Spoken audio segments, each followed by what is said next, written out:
Welcome to the Thing About Salem. I'm Josh Hutchinson.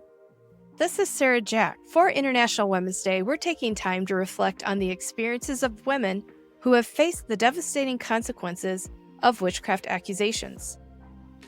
In years past, we've marked International Women's Day by exploring the deep connections between gender, misogyny, and witch hunts. We've spoken with Dr. Ann Little about how strict patriarchal hierarchies and fears concerning women's independence played out in the many trials in colonial America. We've also spoken with Dr. Samantha Spence about the critical need for intersectional approaches to protect vulnerable women facing witchcraft accusations today, and how to champion the broader cause of gender equity. And this year we are going even further. We invite you to join us this Sunday, March 8th at 6:30 p.m. GMT for a special live Zoom panel titled Justice for Women Accused of Witchcraft in Africa, featuring Dr. Leo Igwe, Chief Magistrate Sophia Musa Salihu, Dr. Barrister Dise Ogbise Gadiheri, broadcast journalist Hawa Mundi, and Maimunat Muhammad. The link to attend is in witchhunts.org/IWD. For today's episode, we're diving into how one of Salem's most central figures, Tituba Indian, has been imagined, distorted, and reclaimed across 2 centuries of American literature and culture. Our guest is Samaine Lockwood, Associate Professor of English at George Mason University, and the 2026 Fenwick Fellow, whose forthcoming book traces Tituba's journey as an American culture figure from 1820 to the present.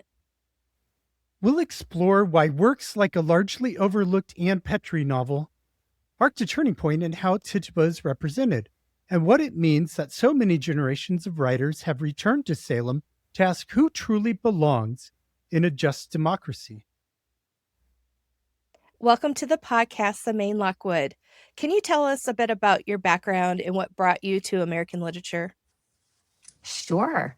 Well, I am an associate professor of English. Specifically, I'm a specialist in 19th century American literature and also gender and sexuality studies, and that's at George Mason University, which is in the DC kind of metro region. And what brought me to American literature? As a graduate student, I actually intended to specialize in Victorian literature. But my seminars in American literature were so interesting to me that I really could not resist, and so kind of switched over. So I had long been interested in the 19th century and then made this switch into American literature and American studies. And congratulations on being named the 2026 Fenwick Fellow. Can you tell us a little bit about what that means and what project that fellowship is making possible? Sure. So yes, I'm very excited. So I'm the 2026 Fenwick Fellow. So this is a fellowship program that's internal to George Mason. It's funded by our library, which is named the Fenwick Library, hence the name, the Fenwick Fellow. So basically, any faculty member can apply to be the fellow. And what it is, it's both providing research resources to the faculty member, as well as you have the opportunity to assist the library in its kind of acquisitions.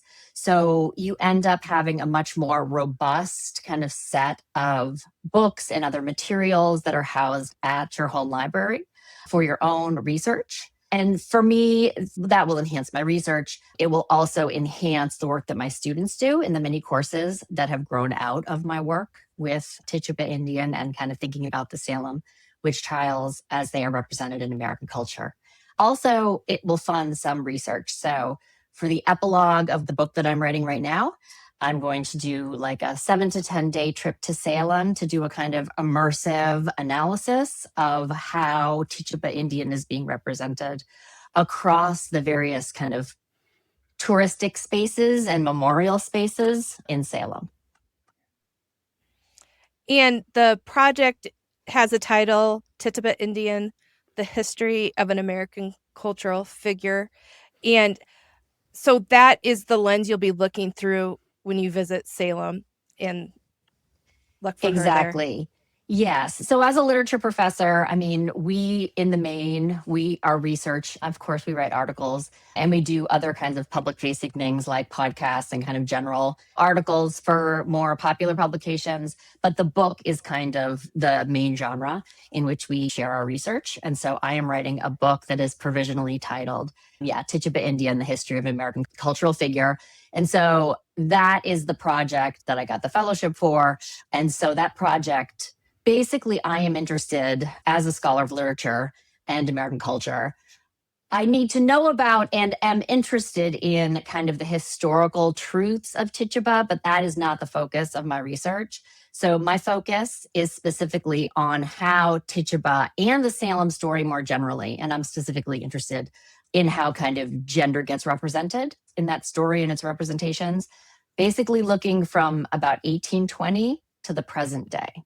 And so I'm looking at how the Salem witch kind of episode, as well as Tituba Indian, have been imagined and reimagined and repurposed again and again across those centuries. Are there any other representations of Tituba that we need to know about? Oh, there are so many.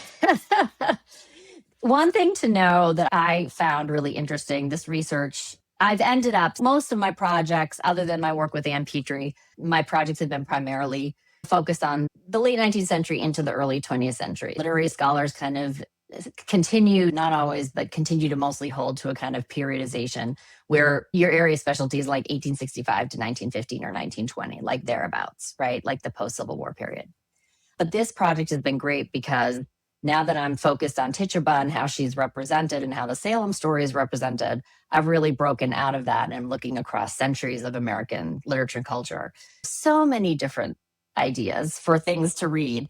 But I will say that for any of the listeners who love historical novels, there are many, many 19th century historical novels that are set in Salem and that depict the Salem witch trials. They do not focus on Tituba. You really have to go to the 20th century, and truly you have to go to the Black feminist intellectuals like Ann Petrie and Marise Konde's I, Tituba, Black Witch of Salem, to really have Tituba at the center of the narrative.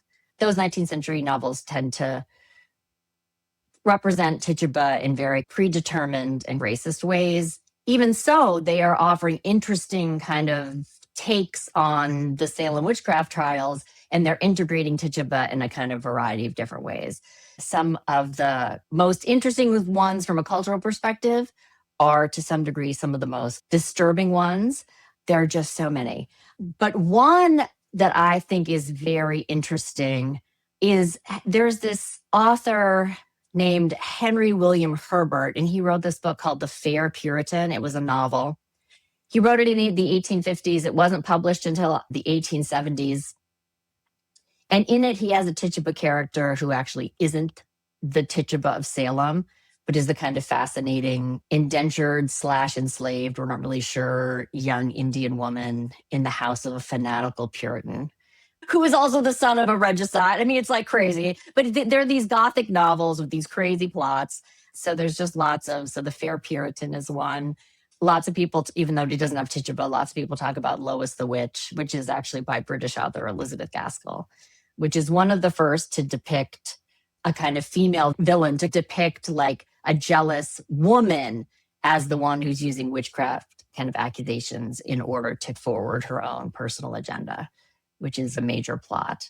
But yeah, Ann Petrie's Tituba of Salem Village is a great novel, and it is not just for young people. It is definitely of interest. I have graduate students read it. They love it.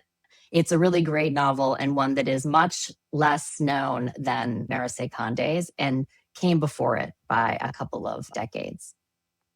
I really appreciate you sharing these authors and these titles and how they intersect with this topic. So I'm really hearing that we can really see the depiction of women struggling with our culture's acceptance of women's identity and freedom. Yes, absolutely. And what ends up really being the focus or one of the main foci of the book that I'm writing now about Tituba is that when I've looked at all these narratives, these imaginative works about Salem, and I'm looking at novels, novellas, I'm looking at plays, I'm looking less often at poetry. I have to draw the line somewhere. There's so much stuff. There's like tons and tons of material.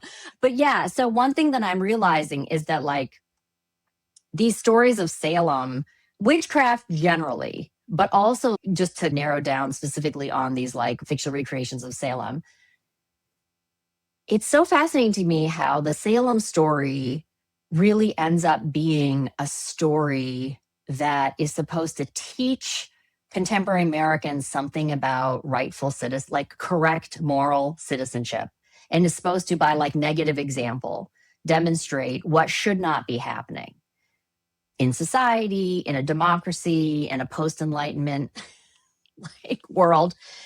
And so in those stories, very often, even in the ones written by men, the white women, the young white women who are accused end up emerging as having many of the qualities that we consider to be like characteristic of ideal citizens. So in other words, like in that 19th century literature that I was referencing, almost all those novels, almost all of them have the same plot, where a power-mongering colonial dude, usually someone associated with the church, sometimes with the law, sets his sights on a beautiful, young, motherless woman who doesn't want to accept his romantic advances. She says, no, thank you. And he is full of rage and he wants to get her at any cost. And he takes advantage of this more general kind of moment of power, hungry. This is the way they're depicting kind of Puritanism and Puritan ministers, and specifically, usually either the Reverend Samuel Parris or Cotton Mather.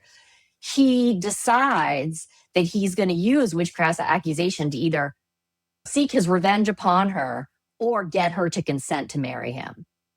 So the reason I bring this up is what ends up happening is like lovely, fabulous, smart, doesn't believe in witchcraft, young white woman, usually one who is already engaged to another more appropriate mate also. She ends up being accused. She ends up going to prison. And she has to do all these things that I think align her with ideal citizenship.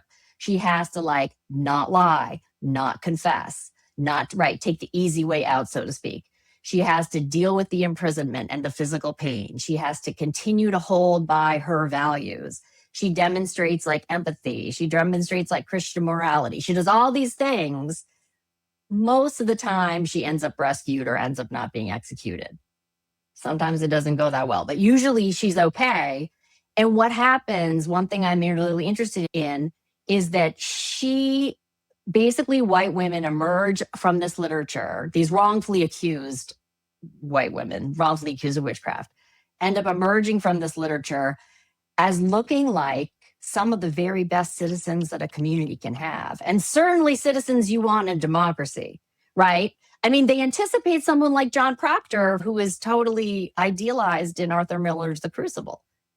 But these are in the 19th century novels. But what's crucial and why Tituba is important is that often in the reimaginings of the Salem story, there are very few, often no people of color who are remembered or imagined. And if someone is remembered, it is Tituba. But Tituba, as an enslaved woman, and as someone who is often assumed to have diabolical influence over the young children of the Parris household, she ends up being the exact opposite, a kind of foil to the ideal white woman citizen. She doesn't have independence of thought. No, I'm not saying that this was true, but like this is how she's represented in these novels. She's represented as having a kind of inferior sort of slavish character. When I say that, I don't mean like she refers to white men, usually her enslaver, but also others, because there are all these racist stereotypes that are playing out in these novels. So she's not independent of thought. She confesses immediately. So she like doesn't hold the line when it comes to like truth telling. So she ends up also, even though I think we know more or less that the historical Tituba was probably in her 30s and likely had a young daughter, she's often old. Right? In these novels, Tituba is depicted as old. She's post biological reproduction. She's represented as a creature in these like racist ways of thinking about people of color, but also thinking about older, misogynist ways of thinking about older women. And so she's like the exact opposite of the heroine.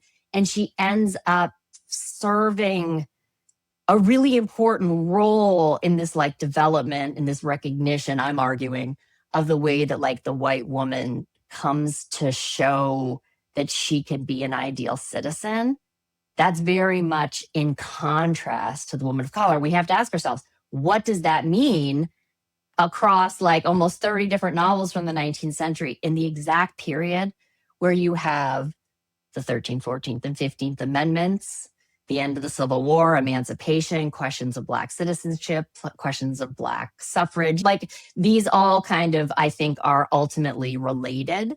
So it's really interesting to me the kind of cultural work that Tituba is called on to do, at least in the 19th century materials. As we close out today's episode, we have a very important invitation for you for International Women's Day. Please join us this Sunday, March 8th at 6:30 p.m. GMT for a special live Zoom panel titled Justice for Women Accused of Witchcraft in Africa. We'll be hearing from an incredible lineup of experts on the front lines of getting justice for women who have been accused of witchcraft. This panel features our good friend Dr. Leo Egwe, director of the Advocacy for Alleged Witches, alongside Chief Magistrate Safia Musa Salihu, who engages in addressing witchcraft allegations through legal advocacy. We will also be joined by Dr. Barrister Dise Obise Gaudy Harry from the Association of Women Against Gender-Based Violence, broadcast journalist Hawa Mundi, and Maimunat Mohammed, information officer for Advocacy for Alleged Witches. You can find the link to attend this discussion at endwitchhunts.org/IWD. We hope to see you there as we continue to acknowledge experiences of women. Thank you for joining us for this episode of The Thing About Salem. Have a great today and a beautiful tomorrow.